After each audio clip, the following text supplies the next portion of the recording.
Só para trazer os números de Santa Luzia, para a gente se situar, é uma unidade que tem uma capacidade de processar 30 mil toneladas dia, produzir 2.700 metros cúbicos dia de hidratado mais anidro e uma exportação, a capacidade de exportação de 1.500 megawatt-hora dia. É uma destilaria autônoma, tá com uma alta moagem. Só lembrando, né, como o Cristiano falou também, novamente falei do Cristiano, são quatro pilares, né, que a Ativos separa de tecnologia, é, planejamento avançado, manutenção preditiva online, o laboratório virtual e o controle avançado, que é o foco de hoje da unidade de Santa Luzia. Bom, vou falar um pouco dos resultados, né, dividido por setor. Falar do setor da extração de caldo, primeiramente. Claro que são basicamente trazer bem resumido, né, essas malhas de controle.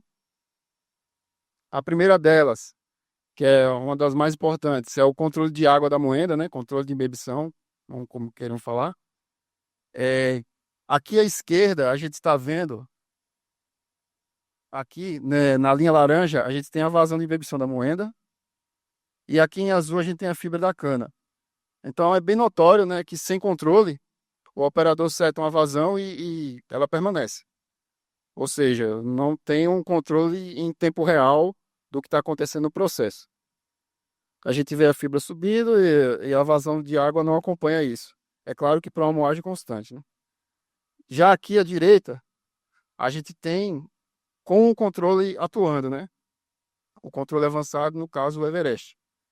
A gente pode ver que conforme a fibra vai subindo, a vazão de imbibição da moeda também vai junto. Aqui, né, só para exemplificar melhor, a gente trouxe uma cartinha de controle. Sem controle avançado, a gente vê aquela variação, aquele distúrbio imenso na quantidade de água que vai na moenda. E com o controle, a gente vê que a busca do set point que o operador digita lá no COI é muito mais rápida e muito mais precisa, né? O gráfico fala por si só. Aqui a gente tem a média da inibição. Essa linha verde é quando ativa o controle avançado. E você vê que, basicamente, imediatamente, o valor real do set point de inibição já vai buscar o que o operador digitou aí na tela. Tá, mas e o que é que isso traz pra gente, né? Assim, cara, qual é a vantagem de eu ter um set point mais próximo do ideal? A gente vai ter redução na variabilidade, né? Que é o mais importante para um processo constante. A gente vai ter uma maior aderência ao set point, né? E, consequentemente, eu vou colocar a quantidade de água certa na moenda, que é o mais importante. Eu não preciso pôr muita água, nem água de menos. Isso vai fazer o quê? Vai me dar um ganho na extração. Consequentemente, um ganho na extração da moeda. E também, né, controlar a água, né? Se eu não tenho um controle dessa água de ebulição, ou eu vou consumir água demais ou consumir água de menos. Ah, outra malha que é importante também, falando da ebulição, tá? É o controle da temperatura dela. É, do mesma forma da água, a gente precisa de um ponto ideal. E sem a malha ativada, como vocês podem ver aqui nesse gráfico à esquerda, a gente tem uma oscilação muito brusca e ele não chega basicamente ele não chega no set point, né? Então isso para a gente é muito ruim. Basicamente entra muita água aí que a gente não quer, ou entra uma água mais fria que a gente não quer na moeda no momento e atrapalha todo o nosso processo e a gente perde potencial de extração nesse momento. Já aqui à direita, vocês podem ver que quando o controle é habilitado, a gente é notório, né? A busca do set point e o desvio padrão muito menor da malha de controle. E aqui, só para trazendo no análise estatística, é notório também. Todos os pontos ficam distribuídos no set point, que no caso está em torno de 68 graus aqui, né? Então, a maioria dos pontos dessa distribuição está aqui, enquanto que o controle desativado, a distribuição está em torno de 60, que é bem longe, bem distante do set point que foi digitado pelo operador. Aqui eu resumi, né, do que a gente ganhou com essa malha, com essa malha, com as duas malhas juntas, né, tanto da temperatura quanto da vazão. Uma moagem parecida, né, do dia. A gente teve uma umidade bem menor do bagaço, justamente porque a gente está colocando a água corretamente, o volume adequado de água. Também a gente teve conseguiu uma temperatura maior e no caso da Santa Luzia, especificamente, é uma unidade que tem muita deficiência de água, então quanto mais temperatura a gente conseguir colocar na moenda, melhor. Você vai usar mais condensado, né? A gente estima aqui que a cada 1 grau a gente economiza 10 metros cúbicos de água lá na unidade. E o mais importante, né, que é o que fala, que é o que dá potência para essa malha ativada, é a extração. A gente vê que nesse dia específico a gente teve uma extração de 0,33%. Numa unidade que moe 30 mil dias é muita coisa, né? Não precisa fazer conta aqui, mas é muita coisa. Bom, e na destilaria, que eu acho que é o controle que melhor performou, né, nesse trabalho que a gente fez. Basicamente, a gente quer controlar o INPM de saída, né, que é a busca aí de qualquer operação da destilaria.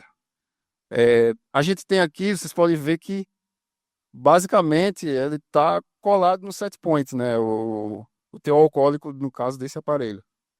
Uma variação de 0,07, então isso é muito bom. Se você setar lá 93, ele vai buscar 93, 93,07 ou 92,93, né? Então, é uma variação muito pequena. Isso, é claro, traz uma estabilidade imensa para o meu processo. É, consequentemente, menores perdas nas bases das colunas, né? A gente não quer que a coluna fique carregando e descarregando o tempo todo. E controlar esse cara aqui é fundamental. Aqui vocês podem ver alguns resultados de perca, né?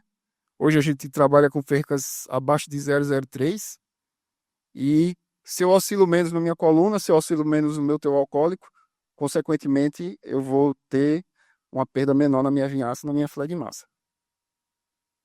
É, só mais exemplificando melhor, né? A gente desabilitou aqui o controle durante 20 horas. A gente vê aquele funcionamento, né? Da coluna carregando, descarregando, carregando, descarregando. Isso é péssimo. Isso aí pode gerar umas perdas grandes em vinhaça e flegmassa. E fora o consumo de vapor e perca de produção, né? Aqui a gente vê o controle atuando, vai buscar o set point basicamente imediatamente, né? Isso gera muitos resultados positivos. Aqui novamente, olhando estatisticamente, o desvio do set point é basicamente nulo, né? Nulo. Tá com a média de 0,004, ou seja, tá no set point, não tem nem o que fazer, não tem nem o que falar. Isso me traz o quê? O principal de tudo, isso me traz segurança ao set point que eu vou colocar na minha destilaria. Nesse caso, a gente colocou 93, porque é um aparelho focado só para a produção de anidro. Todo o etanol dele vai para a produção de anidro. Mas nos demais aparelhos, eu tenho a segurança de baixar esse set point para aumentar a minha produção. Só uma conta para exemplificar, né? A gente trouxe aqui, pegando o desvio do, do set point sem o controle e com o controle, a gente tem uma média aí de 0,3 de diferença de NPM do que varia, né? Isso em etanol, para esse aparelho, dá cerca de 2.600 litros por dia de ganho por não ter essa oscilação de NPM. É claro que o principal ponto é ter a confiabilidade da malha, ou seja, eu conseguir baixar esse set point ao mínimo de seguro possível, né? A NP permite 925, mas eu posso produzir a 926, 927 para ter segurança. E sem a malha, não me traz essa segurança por causa desse desvio padrão muito alto. Com o controle, a gente consegue chegar nisso aí, traz segurança para baixar o set point. E aqui, né, nas demais colunas, que fazem na unidade de Santa Luzia, são 3 colunas de 900, são idênticas. Então, o controle de uma basicamente serve para a outra, né? A média desse desvio da NPM está 0,1, ou seja, eu posso seguramente jogar 928 como set point, que eu vou garantir que o etanol não saia fora da especificação em relação a NPM. Agora vamos falar um pouco da malha de geração de energia também. assim, eu trouxe 3 malhas, mas tem diversas outras que a gente está trabalhando junto com o pessoal da Pentágora aí. Aqui, né, como é que essa malha funciona, né? Ela precisa estabilizar a pressão do vapor de escape. Esse é o principal foco dela, né? Estabilizou a pressão de escape, eu vou jogar vapor para minha máquina de condensação. Só situando vocês, na Santa Luzia são 3 máquinas de geração de vapor e energia, são 2 máquinas de contrapressão e uma máquina de condensação completa. Então, eu estabilizando o meu escape, como vocês podem ver, aqui em vermelho é a malha desativada e aqui em verde é quando a malha ativa. Eu estabilizando meu escape, isso me dá segurança de jogar vapor na minha máquina de condensação, ou seja, eu vou produzir mais energia com o vapor que está vindo da caldeira. E aqui também, né, o gráfico não deixa a gente mentir, tem muitos vales abaixo aqui de oscilação de escape, e quando a malha ativa, o escape praticamente fica constante. E não só o ganho de energia, né, a gente sabe que o escape constante, o V1 é constante, e para quem é destilaria autônoma, isso é o sonho, né? Você vai destilar praticamente 100% sem perdas e traz uma maior estabilidade para o processo de destilação aí. Como vocês podem ver, né? Nesses vales aqui, a gente tem a oportunidade de jogar vapor na turbina de condensação. Aqui, novamente, fazendo uma análise estatística, né? Que é a melhor forma de analisar. Sem o controle, a gente vê uma oscilação brusca, aí, um desvio brusco do set point digitado pela operação.